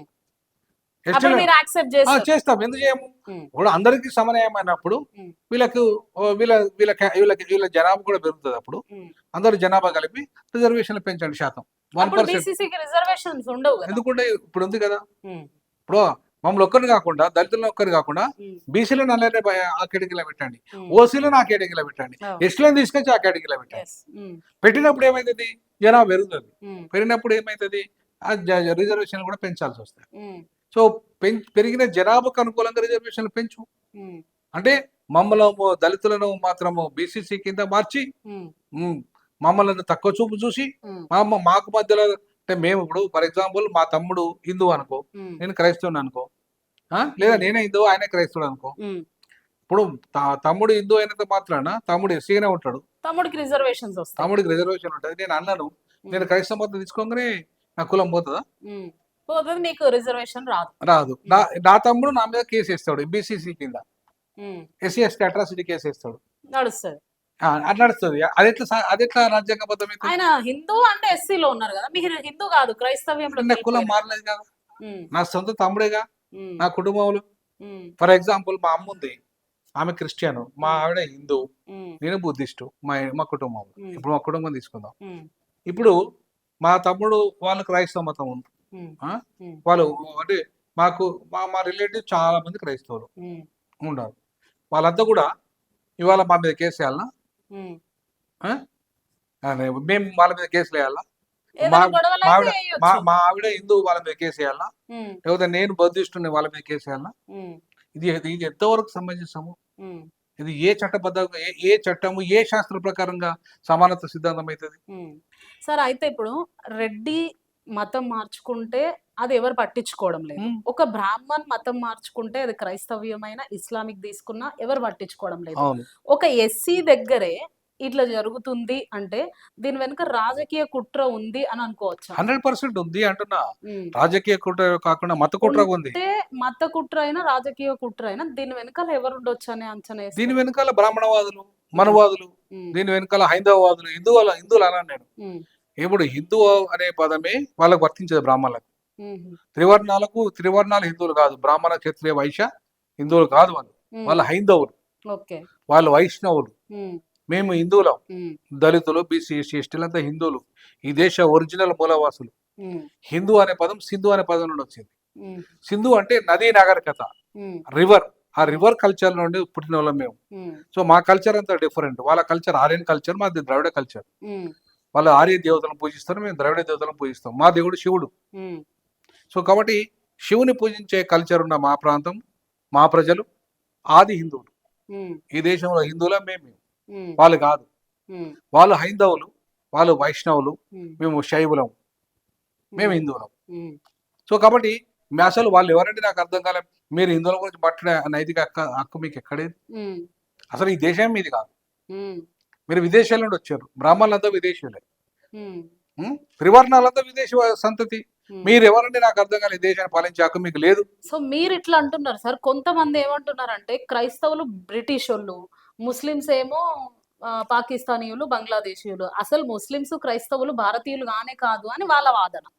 నేనేమంటాను, వాళ్ళ డైరెక్ట్ ఒక ఛాలెంజ్ ఇస్తున్నాను. అయితే మీరేమో బ్రాహ్మణ్స్ కాదు అని మీరు అంటారు. అంతే, వాళ్ళే విదేశీయులు, మేము కాదు విదేశీయులు. ఇంట్లో విదేశీయులు అంటే ఇప్పటికీ కూడా వాళ్ళ డిఎన్ఏ విదేశీ డిఎన్ఏతో పోలి ఉంటది. మా డిఎన్ఏ కాదు, స్వదేశీ డిఎన్ఏ. మాది స్వదేశీ సంస్కృతి, మాది స్వదేశీ దేవుళ్ళు, మాది స్వదేశీ మతం. ఇవాళ మేము క్రైస్తవ మతానికి పోవడానికి కారణం మీరు మీ దేవాలయాలకు రానియాలి, మీ రామాలయాలకు రానియాలి. కాబట్టి మమ్మల్ని మీరు వైష్ణవతం తీసుకొచ్చి ఇక్కడ పెట్టి మమ్మల్ని బలవంతంగా రుద్ది మమ్మల్ని హిందువులుగా మార్చి, మేము ఒరిజినల్ హిందువులు, మీరు హిందువులు కానోళ్ళు, మీరు హిందువులుగా క్లెయిమ్ చేస్తూ మమ్మల్ని గుళ్ళోకి రానియకపోతే, మమ్మల్ని బల్లోకి రానియకపోతే కదా మేము వేరే మతంలో పోయింది. మేము ఎందుకు పోతాం? లేకపోతే మీరు గుళ్ళోకి రానిచ్చినా, బల్లోకి రానిచ్చినా మేము ఎందుకు పోతాం ఆ మతంలో? మీ వల్లనే పోయిన తప్పు మీరు చేసి శిక్ష మాకేస్తానంటే ఎట్లా? మీరు ఇవాళ నేర్చుకోవాల్సింది ఏంటంటే, హైందవ మతం వాళ్ళు, బ్రాహ్మణ మతం వాళ్ళు, ఇవాళ త్రివర్ణాలు ఎవరైతే ఉన్నారో మీరు విదేశీయులు. మీరు స్వదేశీ దేశం కాదు, మీది హిందూ మతం కాదు, మీది హైందవ మతం. ఇవాళ మీరు వచ్చి ఇవాళ మమ్మల్ని గుళ్ళోకి రానియలే, బల్లోకి రానియలే, నిషేధించారు. మీరు వర్ణాశ్రమ ధర్మం తీసుకొచ్చి, కుల వ్యవస్థ తీసుకొచ్చి అంటరానితనాన్ని పెట్టి ఇవాళ మేము బౌద్ధ మతంలో ఉన్నామని మమ్మల్ని బయట ఉంచారు. మేము క్రైస్తవ మతంలో పోయినామని మమ్మల్ని బయట ఉంచారు. సో కాబట్టి ఇవాళ తప్పు చేసింది మీరు, కాబట్టి తప్పు చేసింది మీరు, శిక్ష మాకు ఎట్లా ఇస్తారు? ఇలా బుద్ధిస్టులు అదే అడిగింది. ఇప్పుడు మా గుళ్ళోకి రానిది మీరు కాబట్టి ఖచ్చితంగా మీ తప్పు మీరు శిక్ష మాకేస్తే మేము ఎట్లా కూడా మరి బుద్ధిస్టులు అడిగితే బుద్ధిస్టులు ఇచ్చారు, సిక్కులు అడిగితే సిక్కులకు ఇచ్చారు, మరి క్రైస్తవులు అడిగితే ఎందుకు ఇయ్యారు? ఈ దేశంలో ఈ భారత రాజ్యాంగం చాలా స్పష్టంగా ఇవాళ ఒక నిర్వచనం ఉంటుంది, సిటిజన్షిప్ యాక్ట్ లో. ఏమని నిర్వచనం ఉంటుంది? ఈ దేశ భూభాగంలో పుట్టినవాడు ఎవడైనా సరే ఈ దేశ పౌరుడు. ఈ దేశ పౌరుడు ఇంకా సుప్రీంకోర్టు కూడా ఏం చెప్తుంది? హూ ఆర్ హిందూస్ అని. అంటే సుప్రీంకోర్టు ఏం చెప్తుంది? బాబరీ మసీద్ కేసులో the people who are bound in the boundary of India they are all Hindus అంటది. అంటే ఈ భారత భూభాగంలో పుట్టిన వాళ్ళంతా హిందువులు అంటది. మతం ఏదైనా కావచ్చు, మళ్ళీ క్రైస్తవమా, ఇస్లామా, లేకపోతే పార్సీ మతమా, సిక్కు మతమా, బుద్ధిస్ట్ మతం, ఏదైనా కావచ్చు. యువర్ హిందూ. ఎప్పుడు ఎట్లా హిందూ? ఈ భారత భూభాగంలో పుట్టినవు కాబట్టి యువర్ హిందూ. అట్లా సుప్రీంకోర్టు జడ్జిమెంట్ ప్రకారంగా మేము హిందువులమే కదా, అవును కదా? మరి అదే సుప్రీంకోర్టు రిజర్వేషన్స్ వర్తించవు, మతం మార్చుకుంటా అని కూడా చెప్తుంది కదా సార్. అందుకే ఈ సుప్రీంకోర్టు ద్వంద్వ వైఖరి మీద పార్లమెంట్ ఏం చేస్తుంది అంటున్నా. మన సభ్యులు ఏమంటున్నారు? అదే సుప్రీంకోర్టు జడ్జిమెంట్ లో మీరు అంతా హిందువులే అంటూ, అదే సుప్రీంకోర్టు మీరు మతం మారితే రిజర్వేషన్ రద్దంటూ ఇస్తే మీ ద్వంద్వ వైఖరికి ఎవడు బలి కావాలంటున్నా? సుప్రీంకోర్టు ఆకాశంకి వెళ్ళి ఊడిపడ్డదా ఏమన్నా? అంటే సుప్రీంకోర్టు కూడా తప్పు చెప్తుంది అని 100% చేస్తుంది. ఉమ్, సుప్రీంకోర్టు తప్పే చేస్తుంది అంటున్నా. ఉమ్, ఎందుకంటే సుప్రీంకోర్టుకు ఏమాత్రము రాజ్యాంగం మీద అవగాహన ఉన్నా మీరు బ్రాహ్మణ మైండ్ నుండి బయటపడండి అంటారు సుప్రీంకోర్టు. సార్ మీరు ఒక ప్రొఫెసర్, ఆ. మీకు న్యాయం గురించి మొత్తం తెలుసు, మీరు కూడా న్యాయ వ్యవస్థలో పని చేస్తున్నారు, చేసిండ్రు, మరి న్యాయాన్నే తప్పు పడుతున్నారు మీరు. నేను అదే సుప్రీంకోర్టు ఏమన్నా న్యాయం ఎప్పుడో రాజ్యాంగం గొప్పదా సుప్రీంకోర్టు గొప్పదా? రాజ్యాంగమే గొప్పది. అంతే కదా, అవును. రాజ్యాంగమే గొప్ప. ఇక్కడ రాజ్యాంగం పుస్తకం ఒక ఆయన డాక్టర్ కాగిత వెంకట అని తెలుగులో అనువాదించాడు అంబేద్కర్ పుస్తకాన్ని. ఉమ్, ఈ పుస్తకంలో ఏ పేజీలనన్నా ఏ పేజీ నంబర్ 1 పేజీ నుండి మొదలవుతుంది. ఇది నంబర్ 1 పేజీ. సార్ భారత రాజ్యాంగం ఉపోద్ఘాతం, యూనియన్, భూభాగం, పౌరసత్వం, ప్రాథమిక హక్కులు. ఎక్కడన్నా 1950 ఆర్డర్ గురించి ఉన్నదా? ఎక్కడన్నా? ఈ మొత్తం లాస్ట్ పేజీ వరకు ఉమ్, 330 1950 ఆర్డర్ ప్రెసిడెన్షియల్ ఆర్డర్ ఉందా? లేనప్పుడు ఈ ఒక్క రాజ్యాంగమే కాదు. ఉమ్, నేను 20 ఏళ్ళు బోధించిన ఉస్మానియా విశ్వవిద్యాలయం రాజ్యాంగానే బోధించిన. ఉమ్, నేను బ్రిటన్ మన అనువాదమై చేసిన బ్రిటన్ రాజ్యాంగం చదివిన. ఉమ్, బ్రిటన్ వాళ్ళు దాంట్లో ఇవాళ మీరు ఇది కూడా చూడండి. ఉమ్, అంబేద్కర్ కాన్స్టిట్యూషనలిజం అనే బుక్, ఇది నేను రాసింది. ఉమ్, ఈ పుస్తకంకు జస్టిస్ కేజీ బాలకృష్ణ ముందు మాట రాశాడు. ఉమ్, జస్టిస్ కేజీ బాలకృష్ణ ముందు మాట రాశాడు ఉమ్, ఈ పుస్తకానికి. ఈ పుస్తకంలో ఎక్కడైనా 1950 ఆర్డర్, ఇది ఇప్పుడు జస్టిస్ కేజీ బాలకృష్ణ కమిషన్ మెంబరే కదా, ఉమ్, ఎక్కడన్నా ఈ పుస్తకంలో రాజ్యాంగం అనే ఈ పుస్తకంలో ఎక్కడన్నా 1950 ఆర్డర్ గురించి ఉన్నదా? ఉమ్, ఇక్కడ ఈ పుస్తకం కూడా ఉమ్, ఎక్కడన్నా ఈ పుస్తకంలో భారత రాజ్యాంగం అనే ఈ బుక్లా ఎక్కడన్నా 1950 ఆర్డర్ ఉన్నదా?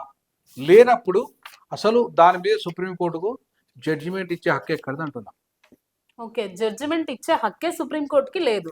లేదమ్మా, రాజ్యాంగంలో ఎక్కడ లేని ఈ ఆర్డరు ఉమ్, ఒకవేళ రాజ్యాంగం ఆమోదిస్తే ఎక్కడన్నా పెట్టాలి కదా దీన్ని. ఉమ్, రాజ్యాంగం ఆమోదిస్తే ఉమ్, ఇవాళ రాజ్యాంగం అంబేద్కర్ రాసిందే కదా ఇది. ఉమ్, ఈ అంబేద్కర్ రాసిన ఈ రాజ్యాంగంలో ఎక్కడన్నా ఉన్నదా ఇది? ఉమ్, ఎందుకు లేదు? ఇన్ని రాజ్యాంగాలు, నేను 20 ఏళ్ళ నుంచి ఇన్ని రాజ్యాంగ పుస్తకాలు చదివిన, ఉమ్, ఏ ఒక్క రాజ్యాంగ పుస్తకంలో 1950 ఆర్డర్ లేదు. ఉమ్, ఎందుకు లేదు?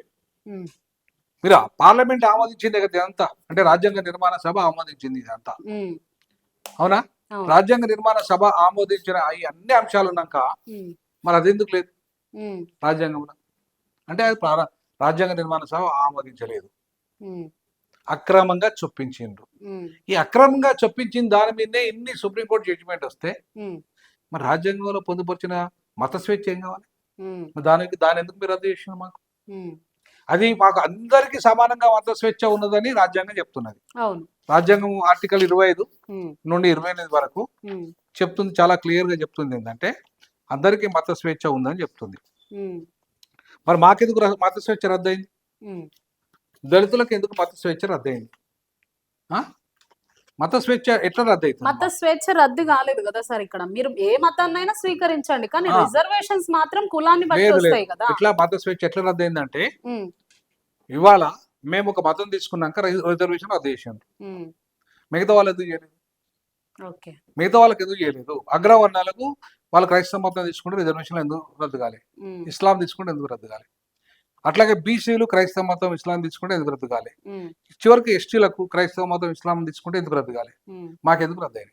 ఓన్లీ ఎస్సీలకు మాత్రమే ఎందుకు రద్దు అయిందని మీరు అడుగుతారు. అంతే కదా, మత స్వేచ్ఛ మాకు కూడా ఉంది కదా. ఉమ్, వాళ్ళు మతం మార్చుకున్నట్టే మేము మతం మార్చుకున్నాం. ఉమ్, వాళ్ళకు రిజర్వేషన్లు ఉన్నాయి, వాళ్ళకు కులం ఉంది, ఉమ్, వాళ్ళ కులం స్టేటస్ మారలే, మా కులం స్టేటస్ ఎట్లా మారుతుంది? ఉమ్, ఎందుకు మారాలి? ఉమ్, అదే అడుగుతున్నా. అది రాజ్యాంగంలో ఎక్కడైనా ఉమ్, ఈ ఈ ఈ ఒక్క పేజీని చూపెట్టమనండి నాకు. ఉమ్, ఎక్కడ లేదు, ఏ రాజ్యాంగంలో లేదు. ఉమ్, అసలు రాజ్యాంగం ఆమోదించనే లేదు ఉమ్, దాన్ని తీసుకొచ్చి ఇది 1956 26 జనవరి 1950 పెడితే అది ఆగస్టులో తీసుకొచ్చి పెట్టారు. ఉమ్, ఆగస్టులో తీసుకొచ్చి పెట్టింది కూడా మరి రాజ్యాంగ పుస్తకాలలో ఉండాలి కదా, సర్క్యులేట్ కావాలి కదా. ఉమ్, ఏ ఒక్క బుక్లా లేదు. మీ దగ్గర పెట్టుకున్నంత మాత్రాన అదేదో దొంగసాటిగా మరి అంబేద్కర్ దాన్ని ఆమోదించాడా ఉమ్, అంటున్నారు. మరి ఆమోదిస్తే దీంట్లో ఎందుకు పెట్టలేదు? ఉమ్, ఇన్ని షెడ్యూళ్ళు, ఇన్ని అమెండ్మెంట్స్ ఇవన్నీ పెట్టిండ్రే, ఉమ్, ఉమ్, దీంట్లో ఎందుకు లేదు? అంటే దొంగచాటుగా ఉమ్, కావాలని ఇవాళ దళితులను అణిచివేయడానికి, వాళ్ళ మత స్వేచ్ఛను రద్దు చేయడానికి ఉమ్, వాళ్ళు బలవంతంగా హైందవ మతంలో ఉండి బానిసత్వాన్ని ఎంటనితనాన్ని అనుభవించితేనే ఉమ్, మీకు రిజర్వేషన్లు లేకపోతే లేవు అనడానికి ఉమ్, ఇవాళ ఇది కారణం. ఉమ్, కాబట్టి అంతటి దొంగ సంబంధించి అంటే ఆ రిజర్వేషన్లు ఇవాళ మాకు మత స్వేచ్ఛను రద్దు చేస్తూ మేము బానిసత్వంలో మాత్రమే ఉంటేనే ఉంటాం, లేకపోతే మీ బానిసత్వంలో ఉండకపోతే లేదు అంటే ఇది ఏ రాజకీయ అంటే భారత రాజ్యాంగంలో ఏ ప్రాథమిక సూత్రాలకు అనుకూలంగా ఇవాళ వాళ్ళు మనకు తీర్పులు ఇస్తున్నారు? ఏ ప్రాథమిక సూత్రాలు? ఉమ్, ఇవాళ ప్రాథమిక సూత్రాలు మనకు ఉన్నాయి, ప్రాథమిక హక్కులు ఉన్నాయి కదా. ప్రాథమిక హక్కులో ఏ మత స్వేచ్ఛ హక్కు, జీవించే హక్కు, చదువుకునే హక్కు, ఉమ్, ఉద్యోగం చేసే హక్కు, రాజకీయాలు చేసే హక్కు, ఇవన్నీ ప్రాథమిక హక్కులు. ఈ ప్రాథమిక హక్కులను కలరాసే అధికారం మీకెక్కడిది? ఉమ్, మీకెక్కడిది? ఎవడిచ్చాడు? ఉమ్, అంటే రాజ్యాంగానికి అతీతులా మీరు? ఏమన్నా ఉమ్, మీరు న్యాయమూర్తులు ఏమన్నా ఆ ఆకాశం నుండి ఊడిపడ్డారా? ఉమ్, మరి అట్లాంటప్పుడు రాజ్యాంగమే సుప్రీం అయినప్పుడు ఈ రాజ్యాంగంలోని లేని అంశం గురించి మీరు ఎట్లా అది చేస్తారు? ఉమ్, సో కాబట్టి ఇవాళ రాజ్యాంగంలో ఉంటే ఈ పుస్తకాలలో ఎందుకు లేదంటున్నా. ఓకే. ఎన్ని పుస్తకాలు మొత్తం వెతకండి మీరు. ఉమ్, ఇవాళ మొత్తం ఆ ఉస్మానియా యూనివర్సిటీలో ఉన్న లైబ్రరీలో ఉన్న కాన్స్టిట్యూషన్ బుక్స్ అన్ని వెతకండి, ఉమ్, ఏ బుక్ లో ఉండదు. ఉమ్, నేను 20 నుంచి చెప్పిన కదా, ఏ బుక్ లో లేదు. ఉమ్, మరి అట్లాంటి పరిస్థితులలో లేని అంశాన్ని మాత్రం భుజానిచ్చి ఉమ్, బలవంతంగా మీద రుద్ది ఉమ్, వాళ్ళ మమ్మల్ని బానిసలు చేస్తారంటే ఉమ్, మరి ఉన్న హక్కులను మాకెందుకు అమలు చేస్తలేరు మీరు? ఉమ్, నేను ఏమంటున్నానంటే మీరు రద్దు చేస్తే ఓసీలకు రద్దు చేయండి, ఓకే. బీసీలకు రద్దు చేయండి, ఉమ్, ఎస్టీలకు రద్దు చేయండి, మాకు కూడా రద్దు చేయండి. ఉమ్, అప్పుడు ఈ రాజ్యాంగం అందరికీ సమానమే. ఇవాళ ఆర్టికల్ 14 చెప్తుంది క్లియర్గా, um, all are equal before the ల్యాండ్, equal protection of the laws um, అని చెప్తుంది. ఉమ్. సో ఈ క్రమంలో మేము అందరం సమానమైనప్పుడు మాకెందుకు సమానమైన అవకాశాలు లేవు? సార్ అయితే ఫైనల్ గా ఇంకా నేను సార్, సంపదలో మాకెందుకు వాటా లేదు? ఉమ్, ఉద్యోగంలో మాకు వాటా ఎందుకు లేదు? ఉమ్, మాకు అన్ని రంగాల్లో మాకు ఎందుకు వాటా లేదు? ఉమ్, మాకెందుకు డినై అయింది? మరి రాజ్యాంగాన్ని ఉల్లంఘించినట్టే కదా వీళ్ళంతా. అవును. మరి ఉల్లంఘించే వీళ్ళంతా ఉమ్, ఇవాళ మాకు మత స్వేచ్ఛ కాడికి వచ్చేదాకా మాత్రం రద్దు. ఉమ్, ఒక మత స్వేచ్ఛను రద్దు చేస్తూ మాకు రిజర్వేషన్ అంత అంటారు. ఉమ్, ఇవన్నీ రద్దు చేసిన మాకు ఎక్కడ భూమి హక్కు లేదు, భూమి లేదు, మాకు సంపద లేదు, అధికారం లేదు, ఉమ్, మాకు ప్రైవేట్ రంగంలో వాటా లేదు, ఎండ్ల వాటా లేదు.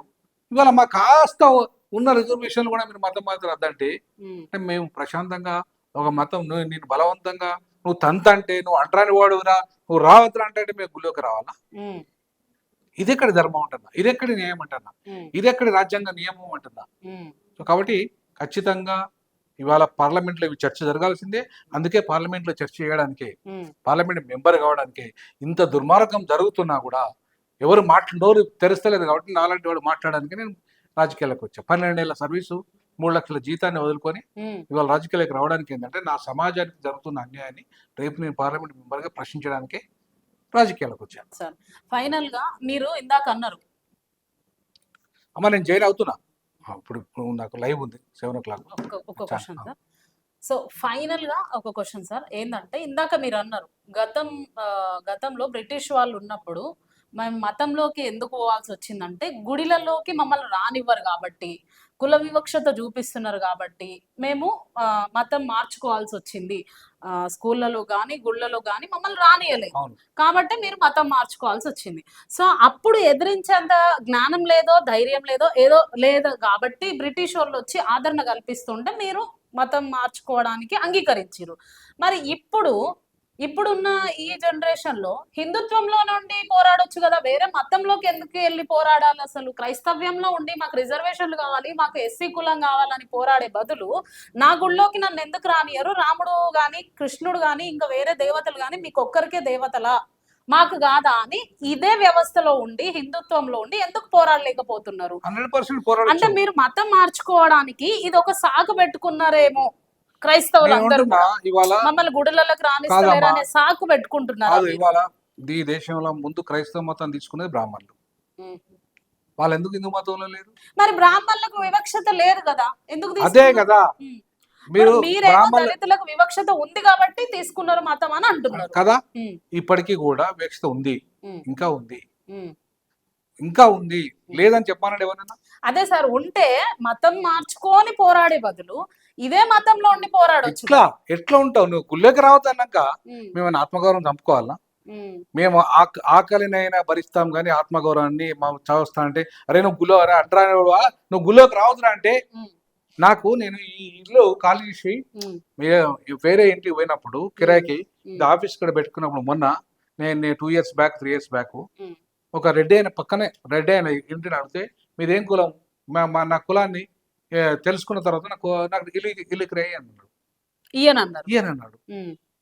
అంటే నేను ఇంత ప్రొఫెసర్ ఇంత ఉద్యోగం డీన్ స్థాయికి ఎదిగినా నేను ప్రపంచంలో Columbia, London School of Economics, Oxford అట్లాంటి విశ్వవిద్యాలయాలు పోయి నా పరిశోధనలు చేసిన, చదువు చెప్పిన, ఏ ఉస్మానియాలో ఇంత పెద్ద రెప్యూటెడ్ యూనివర్సిటీలో నేను పెద్ద టాప్ పొజిషన్ డీన్ పొజిషన్ లో ఉన్నా, ఏ అగ్రవర్ణం కూడా లేడు, ఆ పొజిషన్ లో నేను ఉన్నోడిని ఇవాళ నాకే ఇల్లు ఇయ్యాలంట అన్నాడు. హై క్వాలిఫైడ్ ఉన్న పర్సన్ కే. మరి సామాన్య పరిస్థితి ఏంది? ఊరు నుండి వచ్చిన పరిస్థితి ఏంది? హైదరాబాద్ ఇల్లు ఇస్తారా?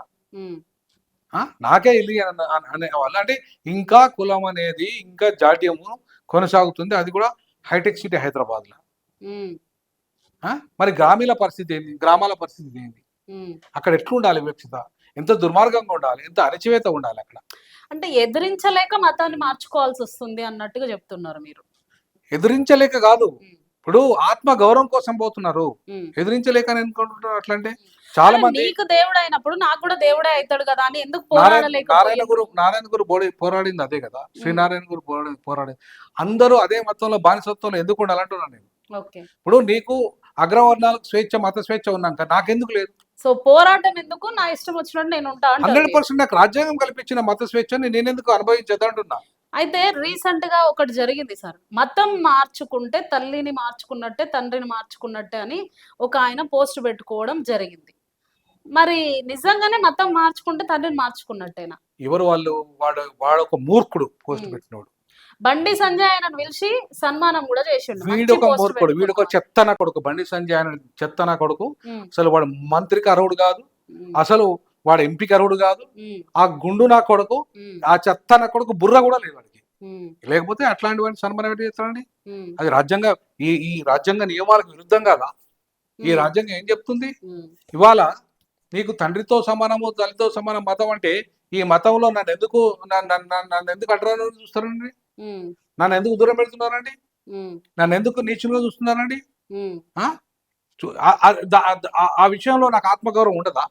నా జాతులకు, నా దళిత జాతులకు. బాబాసాహెబ్ అంబేద్కర్ నేను హిందూగా పుట్టాను కానీ హిందూగా మరణించను అన్నాడు. ఎందుకు? అందులోనే ఉండి ఎందుకు కొట్టాలి? ఆ ఆత్మగౌరవం అనేది చాలా ముఖ్యం. ఆకలినైనా భరిస్తాం కానీ మమ్మల్ని ఆత్మగౌరవాన్ని కించపరిస్తే భరించం. అందుకే బాబాసాహెబ్ అంబేద్కర్ 5 లక్షల మందితోని బౌద్ధంలోకి వెళ్ళిపోవడం కారణం ఏంది? అప్పుడు రిజర్వేషన్ కూడా లేవు, బౌద్ధులకు రిజర్వేషన్ లేవు 50ల. అయినా సరే మనకు రిజర్వేషన్ అక్కర్లేదని పోయినారు. హిందూ మతంలో ఉంటేనే రిజర్వేషన్ అంటే మాకు అవసరం లేదని చెప్పి బాబాసాహెబ్ అంబేద్కర్ పోయిండు. మరి ఇవాళ క్రైస్తవులు కూడా రిజర్వేషన్లు ఉన్నా లేకున్నా క్రైస్తవ మతంలోనే ఉంటారు. వాళ్ళు 100% ఉంటారు. ఎందుకు? ఆత్మగౌరవం ఇంపార్టెంట్. ఎంతమందికి రిజర్వేషన్లు ఉన్నాయండి? నాకు అర్థం కాలే. ఇవాళ రిజర్వేషన్ అనుభవిస్తుంది 5%. మరి 95% మందికి రిజర్వేషన్లు ఉన్నాయా? 5% చదువుకున్న వాళ్ళు ఉన్నారు, 5% మందికి రిజర్వేషన్లు ఉన్నాయి. మిగతా 90% ఎట్లా పోతుంటారు? మరి వాళ్ళు చర్చిలో పోవట్లేదా? వాళ్ళు ముస్లింలు ఇస్లాం తీసుకుంటే అటు పోవట్లేదా? కాబట్టి కేవలం ఈ 5% సంబంధించిన విద్యావంతులు, చదువుకున్న విద్యావంతులకు సంబంధించిన రిజర్వేషన్ అంశం ఏమైతుందో నేను వర్గీకరణ అప్పుడు కూడా ఇదే మాట్లాడినా. వర్గీకరణ అనేది ఒక 5% ఉన్న విద్యావంతుల సమస్య, ఇది మొత్తం దళితుల సమస్య అన్నట్టుగా, ఇది మొత్తం టోటల్ భూమి సమస్య అన్నట్టుగా, లేకపోతే ఇది మొత్తం సంపద సమస్య అన్నట్టుగా, రాజకీయ అధికార సమస్య అన్నట్టుగా చిత్రీకరించి దాని మీద 30 ఏళ్ళు వేస్ట్ చేసిన నాయకులు ఇవాళ మళ్ళీ దళిత క్రైస్తవుల అంశం కూడా తీసుకున్నారు. నేనేమంటున్నానంటే ఈరోజు కేవలం చదువుకున్న 5% విద్యావంతులు ఉన్న రిజర్వేషన్ల సమస్య అది శాస్త్ర పరిష్కారం ఇవ్వదు మనకు. అందుకే బాబాసాహెబ్ అంబేద్కర్ ఏమన్నాడు? మాకు విముక్తి కోసం మేము బౌద్ధాన్ని స్వీకరించాను, అట్లాగే మా విముక్తి కోసం మేము ఒక రాజకీయ పార్టీ పెట్టుకున్నాడు, ఆర్పిఐ పెట్టాడు. రాజకీయ అధికారం అనే మాస్టర్ కీని నేను ఖచ్చితంగా మన దళితులంతా ఆ అధికారాన్ని సాధించి ఈ సంపద మీద, ఉద్యోగాల మీద, న్యాయ వ్యవస్థ మీద, అన్ని వ్యవస్థ మీద మనం అధికారాన్ని చలాయించాలి. మనం శాసించే స్థాయికి ఎంచాలి, యాసించే స్థాయి నుండి శాసించే స్థాయికి అధికారం ద్వారానే వస్తుందని చెప్పి అంబేద్కర్ ప్రతిపాదించాడు. సో అందుకే నేనేమంటానంటే ఇవాళ మేము బౌద్ధ మతంలోకి మా వాళ్ళు మారడానికైనా, క్రైస్తవ మతంలోకి మా వాళ్ళు మారడానికైనా, ఇస్లాంలోకి మారడానికైనా, కారణం ఈ సిక్కిజంలోకి మారడానికైనా కారణం ఏంటంటే ఆ మతాల్లో సమానత్వ సిద్ధాంతం ఉంది. ఉమ్, వీళ్ళు వచ్చి కుల వ్యవస్థ వచ్చి ఆ కులం వల్ల కులం కంపన నింపిరు కానీ ఉమ్, ఆ ఆ మత సిద్ధాంతంలో సమానత్వం ఉంది. ఉమ్, సో అందుకే సమానత్వ సిద్ధాంతాన్ని ఇవాళ బోధిస్తున్న క్రైస్తవ మతంలోకి మారారు, ఇస్లాంలోకి మారారు, బుద్ధిజంలోకి మారారు, సిక్కిజంలో మారారు. ఉమ్, అంబేద్కర్ కూడా చాలా క్లియర్గా చెప్పాడు, నేను పుట్టింది హిందువుగా పుట్టాను కానీ చావడు మాత్రం హిందువుగా చావాలని. ఉమ్, ఆయన చచ్చిపోయేటప్పుడు బౌద్ధాన్ని తీసుకున్నాడు. ఉమ్, సో ఇవాళ నేనేమంటున్నానంటే మాకు రాజ్యాంగము ఖచ్చితంగా ఇప్పుడే ఇంతకుముందు చెప్పిన ఉమ్, ఏ రాజ్యాంగ సభ ఆమోదించని ఉమ్, ఉమ్, ఉమ్, ఈ 1950 ఆర్డర్ దొంగ ఆర్డర్, కుట్రతో కూడిన ఆర్డర్ అంటున్నాను నేను. ఉమ్, ఈ కుట్రతో తీసుకొచ్చిన ఆర్డర్ ఆనాడు బ్రిటిష్ వాళ్ళకు కూడా ఉమ్, ఇండియన్ క్రిస్టియన్ అసోసియేషన్ ఉన్నది బ్రాహ్మణులు. నేను ఇంతకుముందు చెప్పినట్టుగా బ్రాహ్మణులే మాకు రిజర్వేషన్లు వద్దన్నారు బ్రిటిష్ వాళ్ళతో. ఒక దళితులు లేడల్లా. ఉమ్, బ్రిటిష్ వాళ్ళు అడిగారు రిజర్వేషన్లు దళిత క్రైస్తవులకు ఇవ్వాలన్నప్పుడు మాకు క్రైస్తవులకు అవసరం లేదు రిజర్వేషన్ అన్నారు. ఉమ్, ఎవరు బ్రాహ్మణులు అన్నారు. ఎస్సీ ముఖర్జీ నేతృత్వంలోని బ్రాహ్మణులు ఇండియన్ క్రిస్టియన్ అసోసియేషన్ ప్రెసిడెంట్గా ఉన్నాడు. ఉమ్, వాళ్ళు అన్నారు.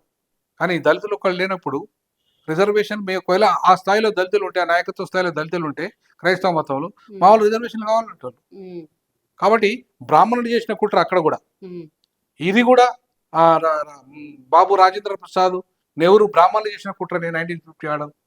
ఆ రోజు బ్రాహ్మణులు చేసిన కుట్రనే, ఈ రోజు బ్రాహ్మణులు చేసిన కుట్రనే. ఆ కుట్రకు మేము బలైనాం. ఉమ్, సో ఎందుకు బలి కావాలి మేము ఒక్కలమే? ఉమ్, నువ్వు నిజంగా చట్టం అంటే రాజ్యాంగం అందరికి వర్తించినప్పుడు మాకెందుకు వర్తించదు? ఉమ్, వాళ్ళు క్రైస్తవ మతం ఇస్లాం తీసుకున్నప్పుడు వాళ్ళకి రిజర్వేషన్లు ఉన్నప్పుడు మాకెందుకు ఉంటాయి, ఉమ్, మా వాళ్ళకి ఎందుకు ఉంటాయి? ఇది 100% ఇది చారిత్రాత్మకమైన తప్పిదం. ఇది రాజ్యాంగ వ్యతిరేకం. ఇది మానవ హక్కుల సిద్ధాంతానికి వ్యతిరేకం, మానవత్వానికి మాయన మచ్చ. కాబట్టి దీన్ని ఎట్టి పరిస్థితుల్లో తొలగించాలి ఈ వివక్షతను. లేదంటే సిక్కులకు ఇచ్చినట్టు, బుద్ధిస్టులకు ఇచ్చినట్టు దళిత క్రైస్తవులకు, దళిత ముస్లింలకు కూడా ఇవ్వాలి. ఎందుకంటే వాళ్ళ మతం మారినా వాళ్ళ కులం మారతలేదు. వివక్షత కులపరంగా ఉంది. రిజర్వేషన్లు కులపరంగా ఇచ్చారు, మతపరంగా కాదు. రిప్రజెంటేషన్లో భాగంగా ఇచ్చారు. కాబట్టి రిజర్వేషన్లని క్రైస్తవులకైనా ఇవ్వాలి, దళిత క్రైస్తవులకైనా ఇవ్వాలి, దళిత ముస్లింలకైనా ఇవ్వాలి. అసలు మతంతో సంబంధం లేకుండా ఇవ్వాలి. ఏ మతంలో ఉండాలి, వాడి కులం రద్దయ్యేంత వరకు రిజర్వేషన్లు ఉండాల్సిందే. అది రిప్రజెంటేషన్లో భాగము, ఎవడి భిక్ష కాదు. ఇది మా ప్రాథమిక హక్కు. అది బాబాసాహెబ్ అంబేద్కర్ రాజ్యాంగ రచన రాసినప్పుడు మాకు కల్పించిన ప్రాథమిక హక్కులో భాగంగానే అడుగుతామని చెప్పేసి ఈ సందర్భంగా తెలియస్తాం. Thank you sir. సో చూసినాం కదా, రిజర్వేషన్ హటావో ఆందోళన మీద ప్రొఫెసర్ గాలి వినోద్ కుమార్ సార్ పూర్తి ఇవ్వడం జరిగింది. చివరి వరకు కూడా ఈ ఇంటర్వ్యూ చూడండి. రిజర్వేషన్స్ తీసేయాలి అంటే ఫస్ట్ కుల నిర్మూలన జరగాలి అని సార్ చెప్పడం జరిగింది. Sir thank you so much sir. Thank you అమ్మా, థ్యాంక్ యూ సో మచ్.